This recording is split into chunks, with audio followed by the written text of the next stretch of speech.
Bom dia, boa tarde, boa noite, boa madrugada, né? Às vezes, né? Alguém pode rever mais de uma vez essa videoaula. Pessoal, então aqui é o professor Eliakim. Bem-vindos à nossa primeira aula do segundo livro. Pessoal, vamos organizar o nosso cronograma para a gente poder se situar. Então, lembrando, gente, que estamos nesse período de pandemia.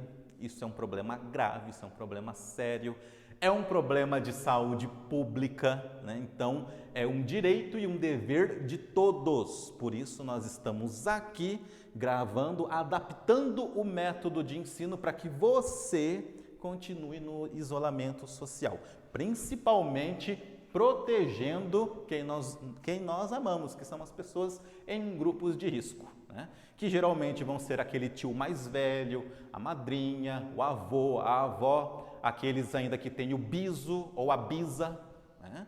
Então, estar em casa, se isolar nesse período de saúde pública, de prevenção à saúde pública, é um ato de amor, também de ética, que vamos falar daqui a pouco.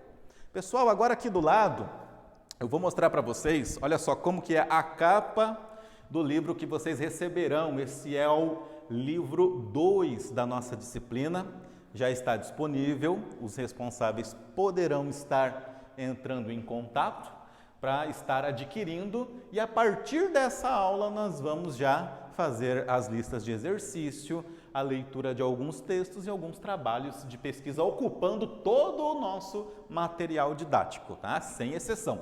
Plataforma digital, livros didáticos, enfim, todo o nosso material didático será todo mesmo em período de adaptação, mesmo em período de pandemia, será tudo aproveitado, tá? Não deixaremos de usar nada.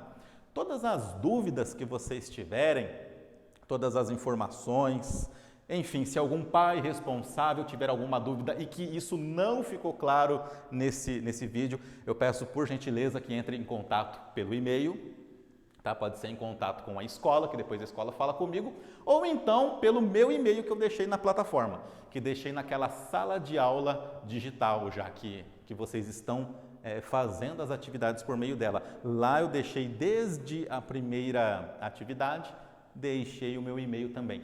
Estou olhando as atividades, estou respondendo todos os e-mails das pessoas que fizeram, principalmente, que têm dúvidas, estou tirando, sanando uma a uma. Naquele dia onde nós estaríamos em sala de aula, eu fico online, tá? Esperando todas as dúvidas de vocês. Tá? Tudo isso para a gente adaptar o método e não parar, né? Vai ter ponto de melhoria, vai ter ponto de acerto, mas uma coisa é certa, nós não vamos parar, tá bom? Não devemos e não podemos parar, nós não vamos. Vamos seguir adaptando de forma séria, de forma responsável, pelas recomendações dos órgãos de saúde. Então vamos lá. Gente, hoje é a primeira aula do livro 2, conteúdo novo, que falará da ética em Immanuel Kant. No livro de vocês estará só o sobrenome dele. Immanuel Kant. Vamos estudar sobre ele em outros momentos, sobre a pessoa e a biografia desse filósofo. Hoje, nós vamos ter como objeto de estudo a ética em Immanuel Kant.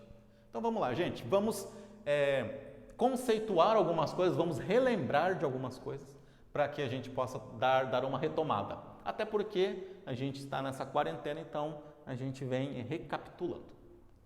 Pessoal, ética, ela é o conjunto de regras para você viver e conviver harmonicamente em sociedade, em nossa sociedade. Um dos sentidos da vivência e convivência humana é essa, porque nós precisamos uns dos outros mesmo sem se conhecer. Eu tenho certeza que você não conhece a vida pessoal de todos os seus médicos, da pessoa que você comprou a sua roupa, entendeu? Do trabalho, do teu pai, enfim, nós não conhecemos uns aos outros. É até impossível. Mas nós precisamos uns dos outros para viver e conviver em sociedade.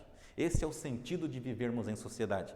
Por isso que a humanidade, ao longo do tempo, foi se reunindo pela necessidade de convivência mútua em países, estados, cidades, aí bairros, condomínios, blocos, enfim. Precisamos indistintamente. Aquele que diz que não precisa de ninguém, olha, sinceramente, se você ouvir alguém falar que não precisa de ninguém para viver, você pode, assim, com toda a educação, você chega num cantinho assim e fala, olha, infelizmente você se equivocou, né? Por quê? Porque nós somos um exemplo, olha para mim aqui, nós somos um exemplo que precisamos de uns dos outros a todo momento. Na pessoa que eu vou me citar nesse exemplo, a pessoa que fabricou e me vendeu o meu óculos, a pessoa que cortou o meu cabelo, a pessoa que fabricou e vendeu essas roupas que estou vestido, esse aparelho celular, o grupo, a empresa de internet pela qual você está me assistindo, né? Então, você vê que a gente não se conhece, não nos conhecemos, mas precisamos necessariamente uns dos outros para poder viver. Né? Então, ética, pessoal, é o conjunto de regras, para você viver e conviver. É a ética que vai padronizar aquilo que você pode fazer no convívio social e aquilo que você não pode fazer em convívio social.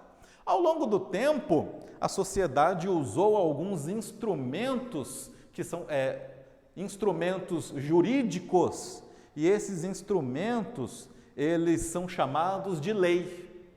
Então, o conjunto das leis que fazem parte da vida e da convivência em sociedade, aqui no Brasil, por exemplo, somente no Brasil, é chamado de Código Penal. Então, aquele indivíduo que transgrediu as regras de convivência, ela pode estar também desrespeitando o conjunto de regras do Código Penal. E aí, no ordenamento jurídico, existem algumas reações da lei e da justiça para aqueles que não respeitarem os códigos de regras, né? E aí, alguma das vezes, essas pessoas elas têm a sua liberdade perdida temporariamente. Elas ficam restritas da liberdade por algum período, né? Essa é a punição, por quê? Porque ela não soube viver e conviver dentro desse conjunto de regras. Então, o próprio Estado, o próprio governo, usando a lei, ela então vai retirar, vai separar aquelas pessoas que não conseguiram. Essas pessoas terão a sua liberdade suspensa por algum tempo e depois disso voltarão à sociedade. Mas o intuito dessa liberdade suspensa por um certo tempo, isso não tem o caráter, vou repetir, isso não tem o objetivo, não tem o caráter de castigar, de punir, de fazer ser mal, não, nada disso. O intuito de tirar a liberdade por algum tempo é no intuito dela valorizar a própria liberdade. Então, ela não está lá para ser castigada. A ideia inicial dessa forma de tirar a liberdade por um tempo, ela é para quê? Ela não é para castigar aquele que perdeu a liberdade, não é isso. É para que toda aquela sociedade, todas aquelas pessoas lá da sociedade que não perderam, que ainda estão obedecendo às regras, para que aquela perca de liberdade de um sirva de exemplo para todo o restante. Então, essa é uma forma que nós, ainda hoje, enquanto humanidade, enquanto sociedade, nós encontramos para que todo indivíduo valorize a sua liberdade e ainda esteja submetido ao conjunto de regras que formam a ética, tá? Então, por exemplo, no Brasil, um exemplo, todos nós, indistintamente de idade, condição social ou gênero, todos nós estamos submetidos a isso, submetidos à ética, submetidos às leis. Mas aí a ética ela vai ter esse caráter de organizar aquilo que eu devo, aquilo que eu posso, sem desrespeitar ninguém, e aquilo que o outro também vai poder, aquilo que o outro também tem direito, mas não irá me desrespeitar. Então ela vai organizar o que é isso, o que eu posso, o que eu não posso, o que fica bom para todo mundo. Tá? Por outro lado, moral. Moral, ela vai estar relacionado à ação. A moral, ela é o conjunto de valores humanos que todos nós temos. Todos nós. Independente de quem seja, todos nós. E ela vai ser construída em nós, construída na gente, principalmente na nossa criação, na nossa primeira educação, antes de irmos para a escola. É ela que vai ajudar a situar, ela que vai formar o que? Os nossos valores, o nosso caráter, tudo isso por meio de virtude. Então, a moral ela vai ser aqui o conjunto de regras, de valores que vão organizar as suas boas ações. As suas boas ações estarão submetidas ao conjunto das regras. Então, se você é um bom cidadão, se você é um bom indivíduo, você será um bom cidadão para a sociedade, estará submetido também e estará de acordo com um conjunto de regras, então você é um indivíduo de boa moral, de bom caráter, dentro dos padrões éticos de convivência social. Tá? E isso não é lá fora, isso não é como o outro, isso não é longe de nós, não é longe da gente. Isso está em nós, em sala de aula, como o irmão mais velho, como o pai, como a mãe, como o seu responsável, como o avô, como a avó. Então, temos tudo isso conosco, no nosso âmbito moral, e respeitando e obedecendo os padrões éticos. Só que a ética, 8º ano, vamos lá. A ética, à luz do pensamento de Immanuel Kant, ela vai ter um outro propósito. Immanuel Kant vai dizer o seguinte: tudo aquilo que eu tenho que fazer, presta atenção, ó, o que o Kant pensa, por isso que a contribuição dele é fantástica. Ele vai dizer o seguinte: tudo aquilo que eu faço tem que ser de uma tal forma que seja um exemplo universal. Toda atitude que eu tiver, ela tem que ser o exemplo para todas as outras pessoas. Entendeu? Independente se é do meu bairro, se é da minha cidade, isso não importa. O meu comportamento, segundo Kant, tem que ser um exemplo para toda a humanidade, para todas as outras sociedades. É isso que ele vai dizer. Então, aquilo que você não puder fazer, no sentido de denegrir a você ou a alguém, não faça, porque vai ser um mau exemplo. Mas aquilo que você for fazer, aquilo deve ser um exemplo para todo o planeta, para a humanidade toda. É isso que ele vai, em linhas gerais, conceituando, é isso que ele vai dizer. E aí, esse código de você, que ele usa o termo código, esse código de você fazer o que se deve para que seja de exemplo e não fazer o que não se deve para que também seja de exemplo, ele vai chamar de metafísica dos costumes. Tá? Não precisa se assustar, eu sei que a palavra é um pouco fora do comum, mas não precisa se assustar. Ele vai chamar isso de metafísica dos costumes. Por quê? Por causa que você tem que ter um comportamento moral que vá fazer repercussão no outro. Entendeu?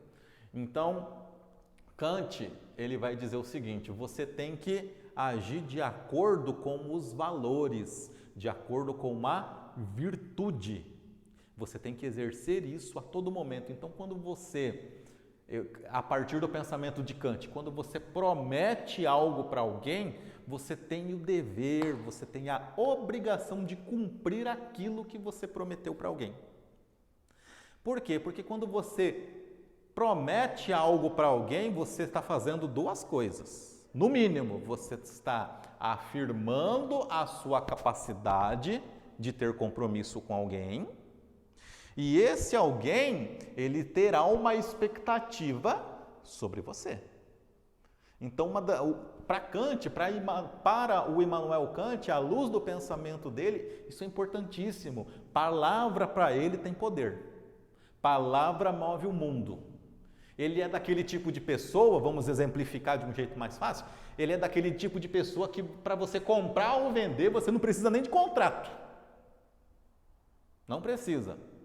Você prometendo, você afirmando, você exercendo a sua moral e falar que sim, aquilo para Kant já era o suficiente.